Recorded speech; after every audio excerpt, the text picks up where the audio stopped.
Hey guys, so a video was requested to talk about relationships and how to, just balance everything regarding like other people in med school. So the first thing that I want to say is that a lot of this stuff can apply to just like relationships in general. Compromising, making sure you understand the other person's perspective and explaining your perspective super well, I think applies to relationships in general. I think the first thing that I had to do was just determine which friends I thought I was going to be staying most in touch with. Like family, obviously, that was a given for me. I was going to do my best to stay in touch with them. Thankfully, they don't really need to talk that much, so I could balance them super well. Then, like, I probably had like 3 friends who I actually, outside of med school, who I do make a pretty decent effort to communicate with.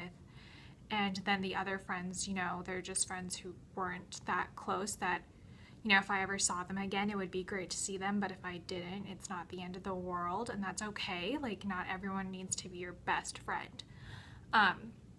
So I basically knew who I wanted to keep in touch with. And then, you have to make it clear to these people what you're doing for the next God knows how long. Like, med school is more time consuming than undergrad. I'm not saying like you don't have a life in med school, but for me it was a big change to have to like go, even, and I was doing bioengineering for 2 years, so that was a lot of work in my head. And then I come to med school and it's like, no, you don't know what hard work is. So I think you just have to try and make it as clear as you can to the people that you're communicating with, like, this is a lot different than what I'm used to, and I don't know if like I can, like, just try your best to explain to them.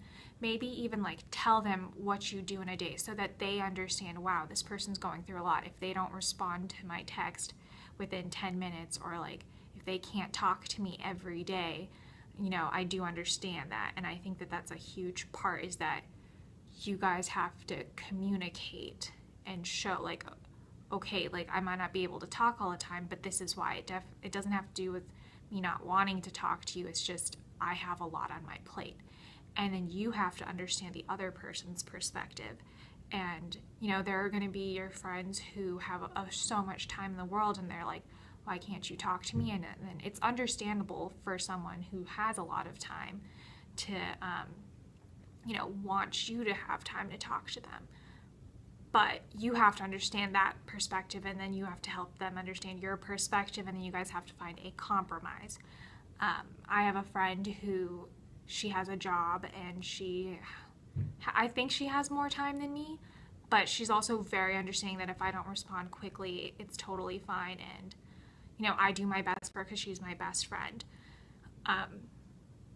So we both like try to understand each other. I understand when she's busy. She understands that I'm mostly busy all the time, but so that there's that understanding, and I think that's super important. And then there's the compromise. So like when I won't like disregard my phone all the time. I will like study for a while, take a break, and my break will be like talking to her.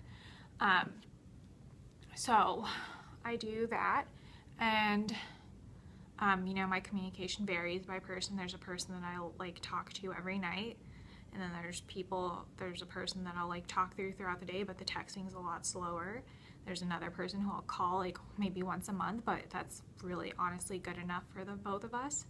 And then I have my family, and then I think you can also try and like multitask. So sometimes, I'll be doing my cardio, but I'll also be, talking to my friend, or I'm grocery shopping and I'm on the phone with my friend. So, multitasking, but do it smartly. Like, I'm definitely not saying text and drive. Please do not. I hate that. Do not do that. I'm saying multitask when it's safe and efficient.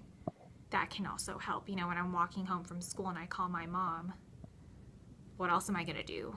Actually, you can listen to Golian, but if you want to talk to your mom while walking, you can do that too. So I think that, basically what I'm saying is figure out who's worth talking to. Then make sure you guys understand each other. You have to understand their perspective too, and this is important for like, patient interaction as well. Understand their perspective. Help them understand your perspective. Find a compromise on what you guys think would be good for communication. If some relationships or friendships don't even need that, they're just like fine with whatever. But if they're not, talk things through, and then try and multitask. And also remind yourself that, talking to humans is good for you. So, you know, it's not like just a negative to talk to your friends. Like, it should be something you look forward to, something that makes you happy.